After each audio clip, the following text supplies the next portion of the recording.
Well, I've always thought that it was a tactic that those in power, I don't want to just say the white people, but those in power use to divide and conquer us even further, especially now, because people say that we live in a post-racial society. That's obviously not true. And one of those things that they have used to further divide, our people is colorism, and that's perpetuated through media, at school, and also, what we see, what we absorb, our environment. You are absolutely beautiful. Your skin tone does not matter. Light skin is beautiful. Dark skin is beautiful. Matter of fact, we need to do away with saying that black skin as a whole, no matter what shade, is indeed beautiful. A black woman can have a baby that is white.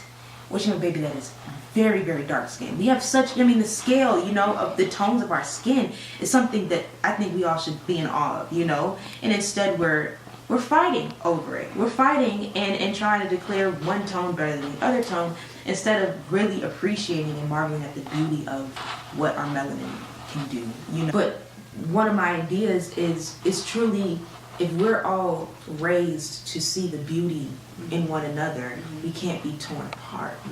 You know what I'm saying? This is years deep. We've been taught generation after generation. And then you got to think, on the other hand, there's technology, there's society, everything is speeding up so quick. You know what I'm saying? So it's just people don't think they have anything to fight for. That's the issue. Post-racial, right.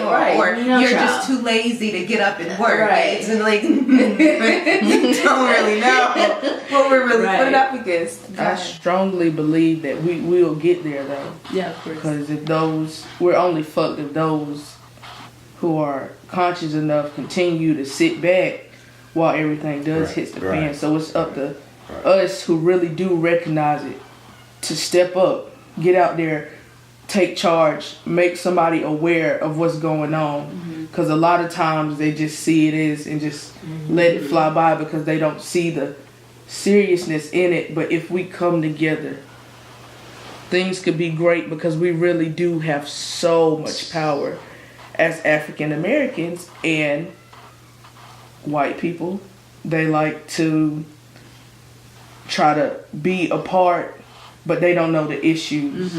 They don't want to deal with what we have to deal with, but they like to take our culture and run with it. But they don't have to be black. They don't understand the things that we go through.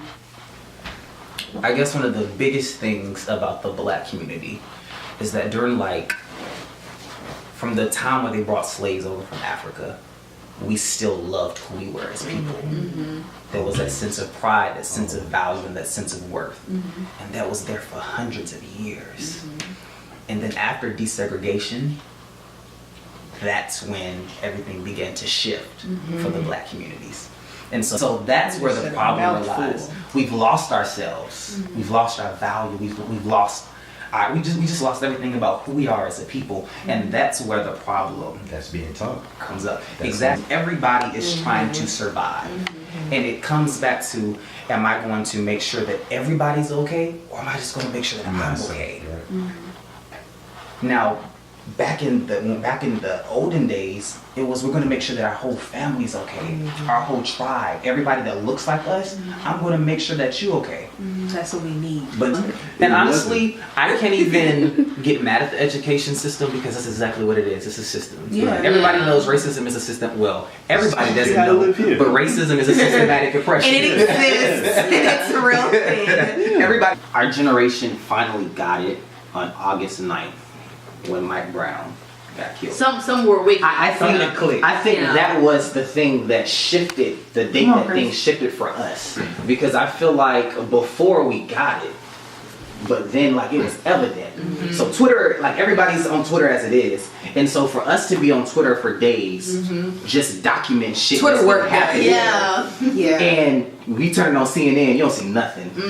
Exactly. Ferguson is our Selma. Yeah. Ferguson is our Selma. And what people fail to realize is, you can dog social media, you can say that, we don't take advantage of it, we don't use it the way it's properly used, it's supposed to be used.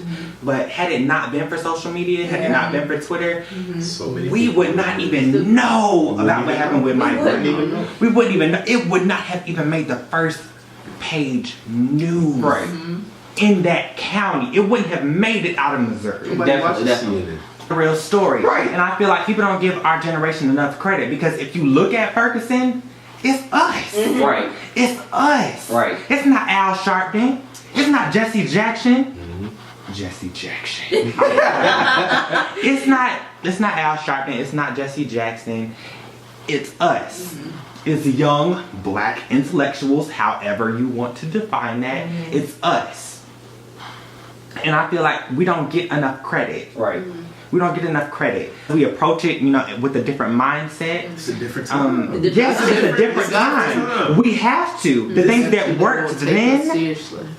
will not necessarily work now because we've tried to respectable Negro shit. Yes, and that's what problem We've tried it. We've tried it. But even then, you gotta think, there were groups of people like us who wasn't here for the respectable politics back then. But so they this were isn't getting, something new. Yes, Yeah. but they actually were getting shit done. The only difference is that's not making the news. Yeah. They're not gonna tell you that the Black Panthers had daycare systems. Yeah. They're not gonna tell you shit like that. Yeah. They're gonna paint them as, vigilantes or we were just violent or just rebels without a cause. Yeah. Matter of fact, I'm gonna issue a challenge out. Let's do it. If you can do that ALS challenge on Instagram, you can do this shit. Not even. You don't even have to take it. If you want to take it to your Twitter, take it to your Twitter, Instagram, Facebook. Snapchat, Facebook, But that's the best, whatever best have way you. to get it. The next kid that you see that is this color, I want you to look them in the face and tell them they're gonna be something great for you. Tell them how powerful Tell they them how are. powerful How they beautiful are. they Tell them are. how Tell them beautiful they they are. are. Make sure that they understand. And I know kids, they're gonna smile and not really understand what you're saying, but 15, 10 years from now, I promise you. when it you sticks. remember that time that somebody looked you in the face, And or your you know brother what I'm told you saying, that. and Your somebody brother, told your you sister that, told you it that. sticks with you. Tell them You know why what I'm they're saying? a threat.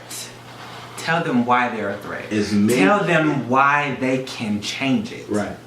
But you know what? Like me just thinking about how I want to raise my daughter, my child, like I want her to understand, her identity. Right. I want her to understand that her identity will make her a threat, and I want her to know how to navigate through those things, Right, but still exactly. have a power within herself that will not allow things like colorism, racism, all that Right. stuff deter her from achieving her goals. I remember when Mike Brown was killed, I was supposed to, as an artist, perform at a rally that was on the State House steps. I was supposed to perform at that event, and I was going to perform a piece that I wrote called From Ferguson with Love.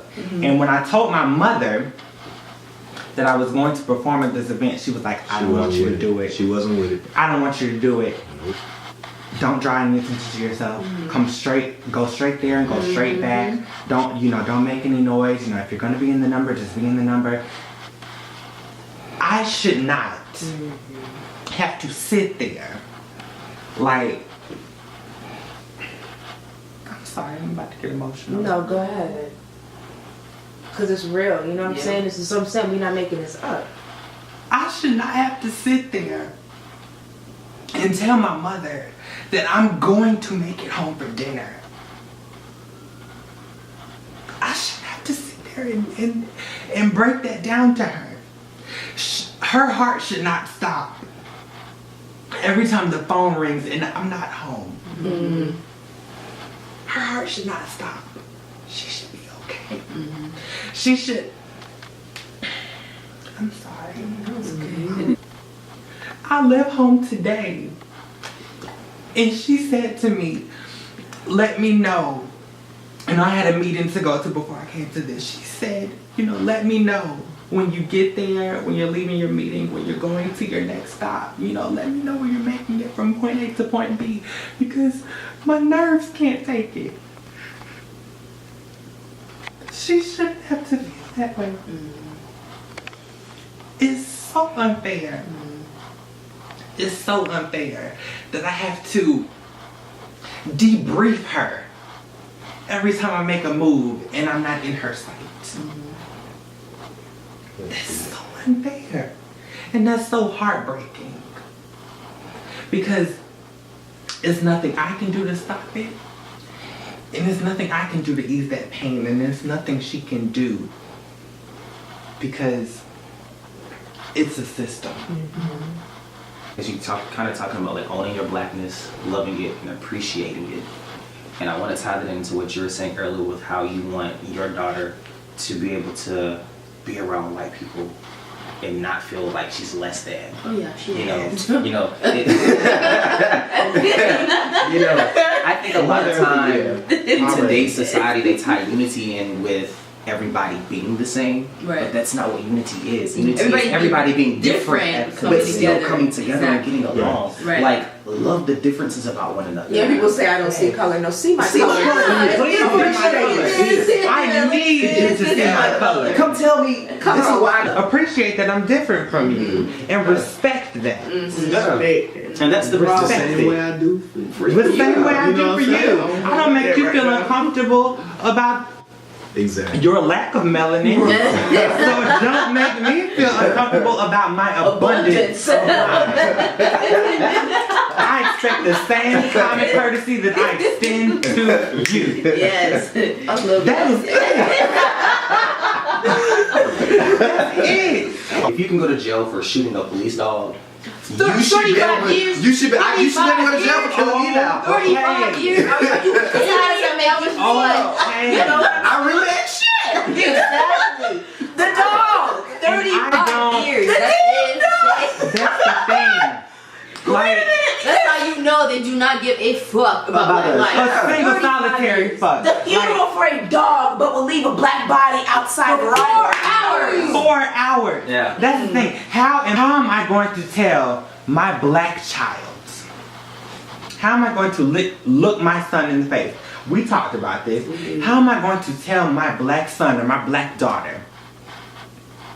How am I going to look them in the eyes and tell them that because of the color of their skin, they will not be valued, they will be seen as inferior, they will be seen as a threat, and that every time they are out of my sight, they are fair game to be taken off. Monsters no longer linger in closets or under beds, but they lie next to you with crippled hearts, hard penises, and fumbling hands. And they are brave enough to shove their penises into the mouths of little girls barely capable of understanding what they are meant for. Brave enough to finger fuck the living daylights out of you over the sound of your favorite cartoons. Brave enough to look your mother and your father into the eye after creeping out of your bedroom. These are not brave men. These are cowards. But you know what? I forgive you because my hate is way more than you deserve. Thanks for watching this episode of Social Consciousness. For more updates, check out SoulsnSubstance.com, and we'll see you for the next episode. Namaste.